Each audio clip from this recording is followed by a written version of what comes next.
Christmas break to be without the Big Brain Time Debate Podcast. Yes, it has. Far too long. I am Seth. I am Kyle. I am Ira. And there is no Jared. Again. I shall cry myself to sleep tonight, for we do not have a Jared to argue with us. In the immortal words of Arnold Schwarzenegger, he'll be back. He'll be back. He'll be back. Yeah. But you know what? Christmas was great. I enjoyed my Christmas wholeheartedly. Nice. It's very nice. How about you guys? Mine was fine. Yeah. I got to go up to Canada, because I'm down here in the U.S., but I live up in Canada, technically, so I go up there. I only get to go up there for summer and Christmas break, so that was really nice. That's always good. Yeah, so. Definitely. Yep, good, peaceful time. But I was quite sad to be off track with the podcast. I also uploaded a little bit late, so. That's okay. Forgive me, audience. I think they got the gist of the Cyclopses and the Kaiju and all that fun stuff. Very monster-focused recently. Yeah, well, Yeah. Speaking of that... Speaking of that, do you want to introduce the topic? Well, sure. I mean, I'm not the one who came up with it, but sure, I'll introduce it. Today we're talking about... It's what you would rather get bitten by, right? Yes. Would you rather get bitten by a vampire or a werewolf? So, I'm thinking for this episode, rather than, like, trying to be... Especially because we are lopsided without Jared here. Yes. We can't break into teams of two. So we'll have to maybe just decide for ourselves and decide our own reasoning, and we can try to dissuade and question each other. Sure. All right. Who wants to start? I will go first. Okay. I would prefer to be a werewolf, because then you're kind of just a dog, and dogs are delightful. You're not wrong. Yeah. You're not wrong. You're definitely not wrong. Yeah. I mean, being a werewolf, I mean, you do have immense power. You do have immense ferocity. Mm-hmm. So, I mean, like, you're fast, you're kind of just an animalistic beast. But I think there's, like, a downside to it. I think it's almost like, if you're bitten by a werewolf and you become a werewolf, it's like, becomes a curse to you, like an illness. Like, yeah. You're subject to it only when it happens. Yeah. And you can't, almost like when it happens, you're not in control. Yeah, it is a Jekyll and Hyde situation for sure. Yeah, you're not in control of your actions. You can hurt. Of course, this fully and completely depends upon what kind of werewolf we are going to be basing this off of. Mm-hmm. Oh yeah. Because there are many different the changing from a man into basically a wolf man stays the same. But how they change, how much control they have when they change, all of that's been different from various iterations. That's true. Yeah. So, I think a lot of this is going to be laying down the ground rules of how vampires and werewolves will be defined. Should we start with that? We probably should have, yeah. That would have been a much better idea. Yeah. So, I'm thinking werewolves, we should go with the Jekyll and Hyde situation. So it's not like he is half wolf, half man in his brain. It's that he switches. He or she, of course. There are some she-werewolves, I'm sure. Mm-hmm. I can't think of any immediately, but... Some she-wolf representation in the werewolf community. I know. Instead of the wolf man, would it be the wolf woman? Or the bride of the wolf man? Or something like that? Yeah, like wolf woman, probably. Wolf woman. It's like Wonder Woman, but she's a wolf. There we go. Yeah, that's what's gonna... I mean, she is fighting a cheetah lady in the new movie, I think. She is. Well, yeah, she's fairly prominent in the Feral. comics as a... Feral? Because it's wild animals. I will stab you with my lightsaber. Boy. Hey, don't forget, I have a lightsaber too. This can go a different direction. Oh, So. man. Yeah, but I'm actually looking up technical fighting techniques, so watch out. I need What? I need to invest in a lightsaber stat. Oh gosh, yeah, this...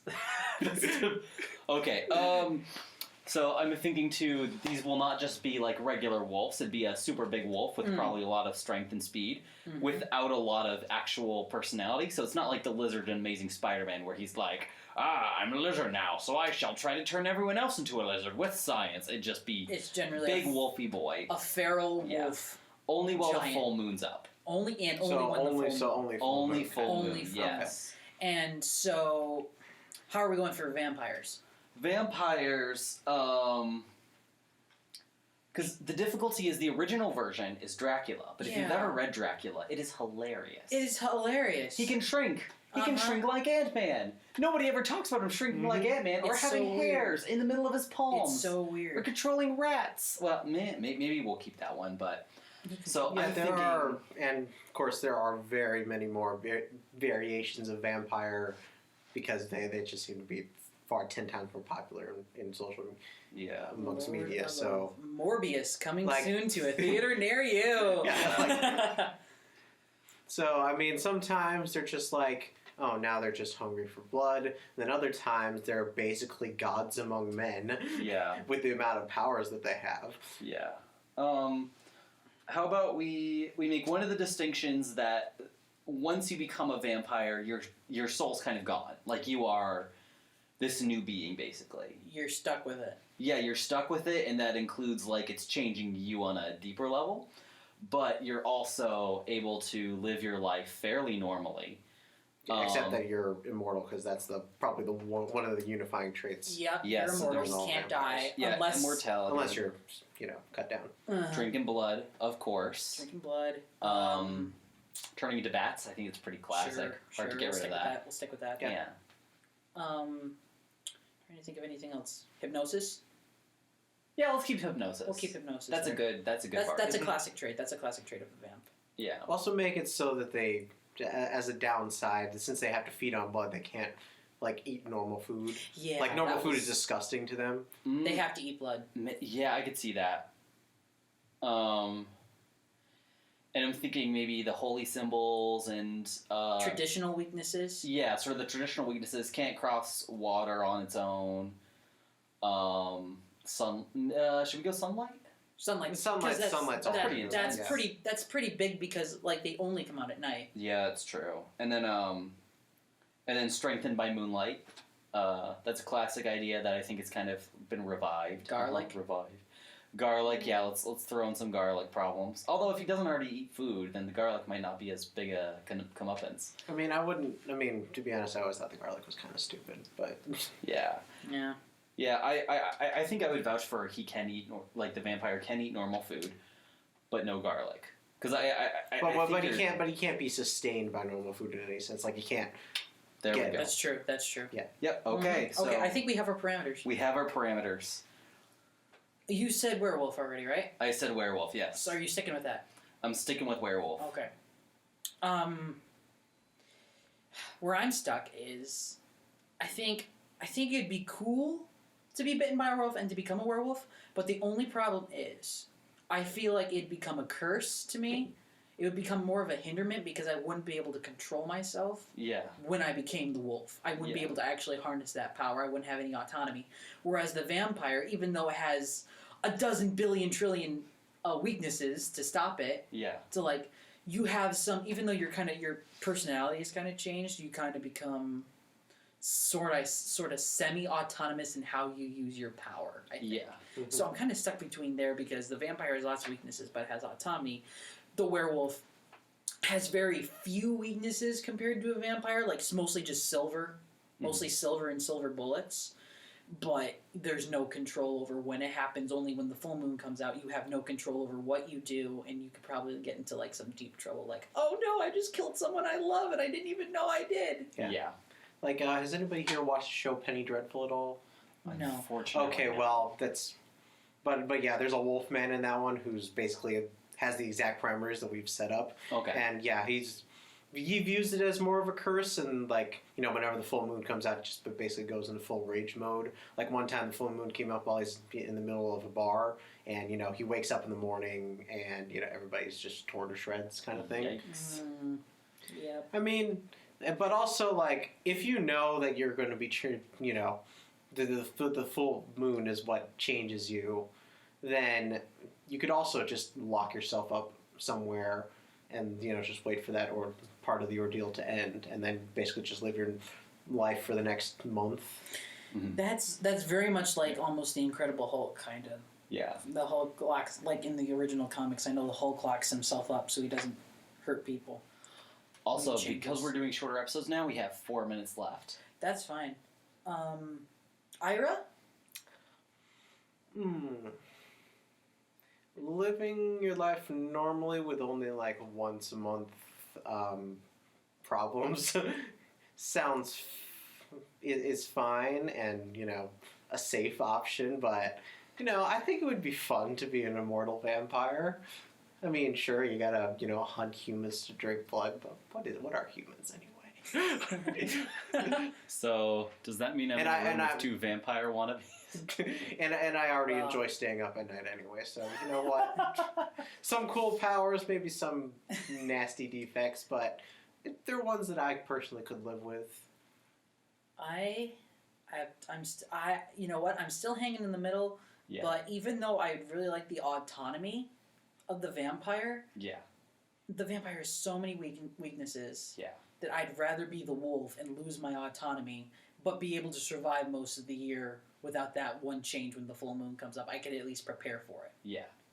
Also, I realized something that parameter-wise did not make it particularly fair on the vampire side of things, which is the idea that you lose your soul. Even though that is such an integral part of, like, the vampire, like, even Twilight had that. Even though that's very basic to the vampire mythos, it does make it kind of almost a moral question rather than a fun preference question. So I'm going to throw out the soul question, like the morality. See, now I don't lose my soul. No, you do still need the vampire. You still need the blood, but yeah. I think I'm still going to stick with the wolf. Okay. Just because, like, I know the vampire still has the autonomy and everything of what they can do, but it's like I'm restricted to only the night.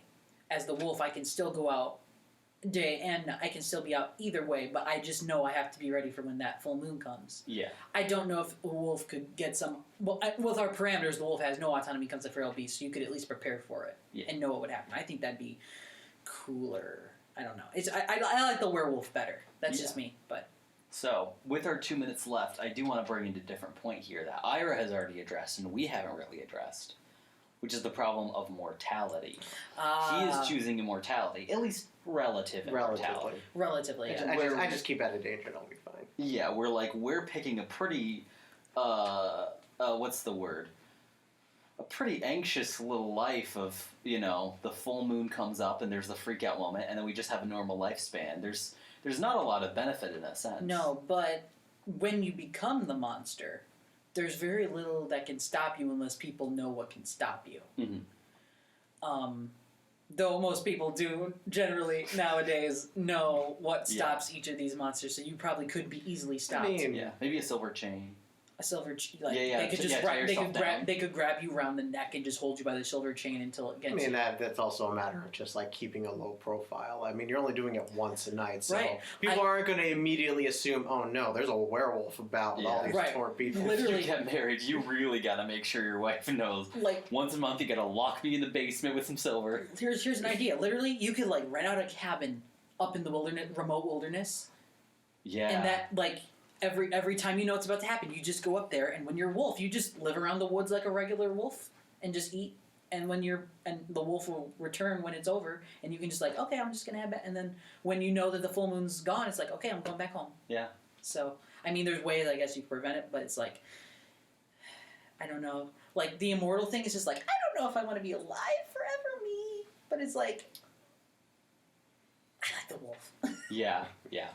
All right, that's fair. We have 2 wolves and 1 vampire. Nice. Count Ira. Okay. Count Ira and two smelly flea cover boys. Fido. Unless you're going with the Twilight one, in that case, you're 2 very buff boys. Oh. Yeah. I'm liking how that sounds. Like no, I don't want to be Twilight vampire. HPR is paying off. That is our health course, our college health course, by the way. Yes. So. All right. Thank you for listening, and come back next week for another Big Brain Time debate.